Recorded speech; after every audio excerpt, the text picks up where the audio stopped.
Okay, so today we're going to talk about combustion reactions. What is a combustion reaction? A combustion reaction usually is going to wind up with a flame. It is fire. It is burning. Usually when we think about combustion reactions, we talk about combustion engines. Butane, when you're using your gas grill, is a combustion reaction. The burning of a gas, pretty much any time, is a combustion reaction. Okay, so what exactly is a combustion reaction? Generally, a hydrocarbon that contains carbon and hydrogen, and sometimes another element, but not always, reacts with generally oxygen to create carbon dioxide and water. All of the carbon in the hydrocarbon is converted to CO2, and all of the hydrogen in the hydrocarbon is converted to H2O. So if we know this, if we can find out how much carbon we have and how much hydrogen we have, we can backtrack and find out the empirical formula of our hydrocarbon. So the law of conservation of mass states that matter is neither created or destroyed, it only changes form.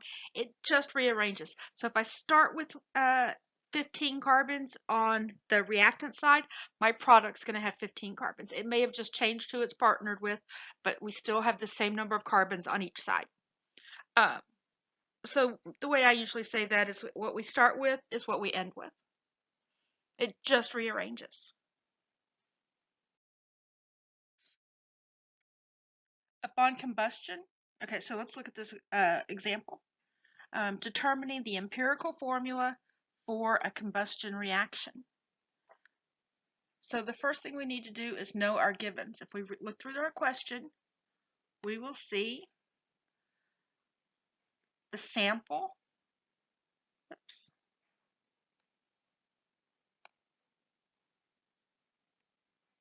The sample is 0.823, and it contains carbon, hydrogen, and in this case, it includes oxygen. And then it produces 2.445 grams of CO2 and 0.6003 grams of H2O. So those are our givens. So 0.823 grams of unknown substance,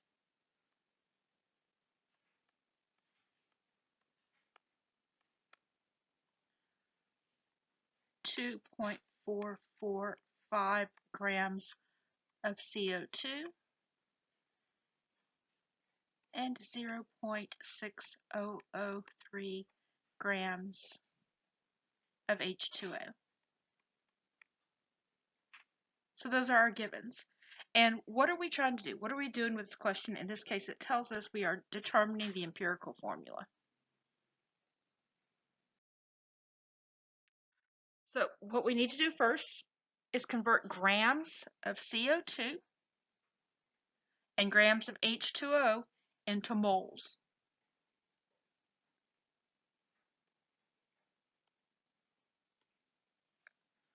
So carbon, there's one. Carbon has a mass of 12 equals 12. O, there's two of them, times 16 is 32. So CO2 has a molar mass of 44 grams. So we're looking for moles, goes on top. Mole of CO2 and 44 grams of CO2. Grams cancel out. And we wind up with 0.0556 moles of CO2. And then for water,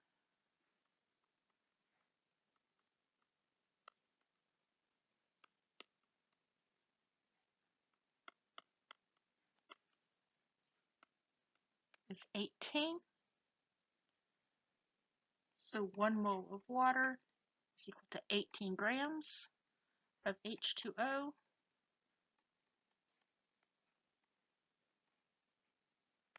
And so that equals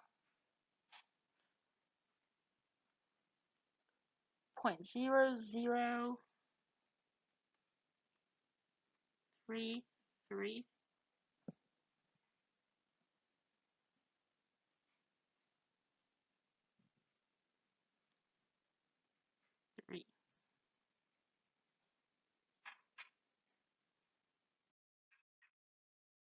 So now we need to convert our moles of CO2 and our moles of water to moles of carbon and moles of hydrogen. Now, if we have a mole of CO2, that's telling me how many molecules I have. Well, in each molecule, I have one carbon, so 0.665 grams. So in 1 mole of CO2, I have 1 mole of carbon.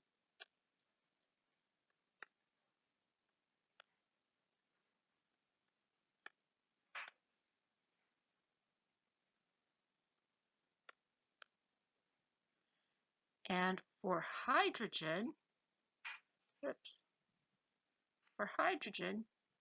that too says that for every mole of water, so for every molecule of water, I have 2 hydrogens. So 1 mole of H2O is going to equal 2 moles of hydrogen.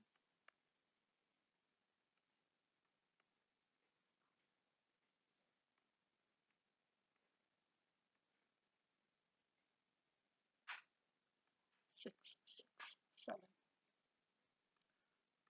moles of hydrogen. Okay, so however many you have in your molecule itself or in your substance itself, multiply that times your number of times the 1 mole, and that tells you how many moles of that particular element you have. So in this case, if the compound contains another element, we need to do this information. If it does not, we can go to the next step. So in this case, the mass of 0.556 moles of carbon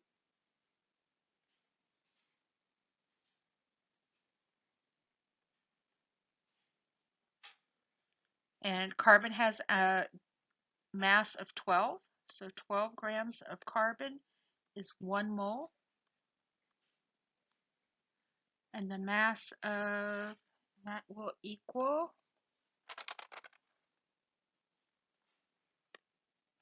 0.66672 grams of carbon.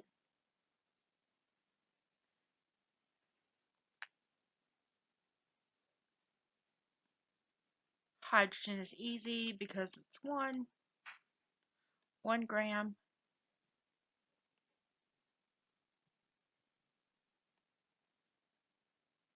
1 gram of hydrogen equals 1 mole of hydrogen.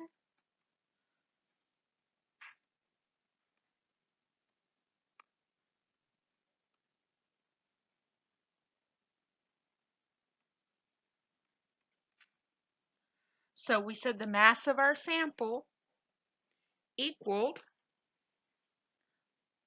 0.8233. So what we've just done is we have figured out the mass of the amount of carbon we had and the amount of hydrogen we had that wound up in our final compounds.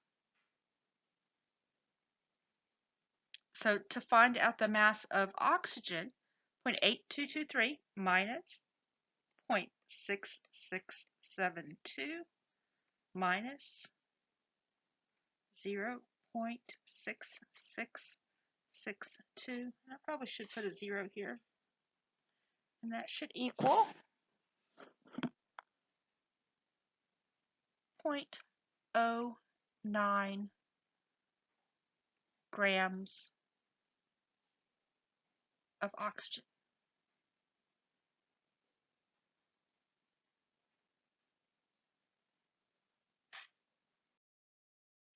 So now we need to convert our grams of oxygen to moles of oxygen.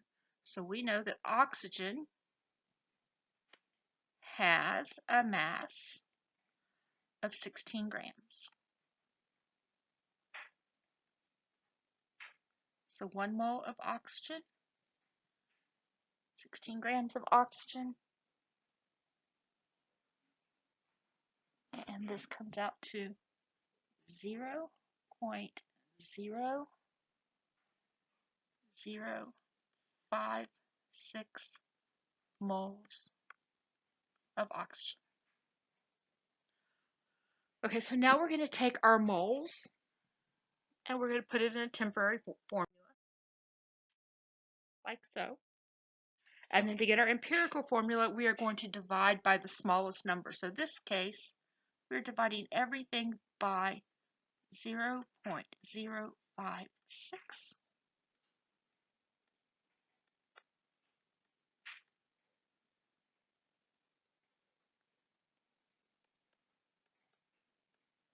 And what we wind up with is C10, H12, O1. And remember, if you'd come up with something like one of these numbers was like 10.5, you'd multiply all three of those numbers by 2. If it had been like 0.25, then you would have multiplied everything by 4. Now this is just the empirical formula. To know the molecular formula, we would have to know the mass of the molecule, and they did not give us that information. So now we know how to work combustion of empirical formulas and combustion reactions. Let me know if you have any questions, and I will talk to y'all soon.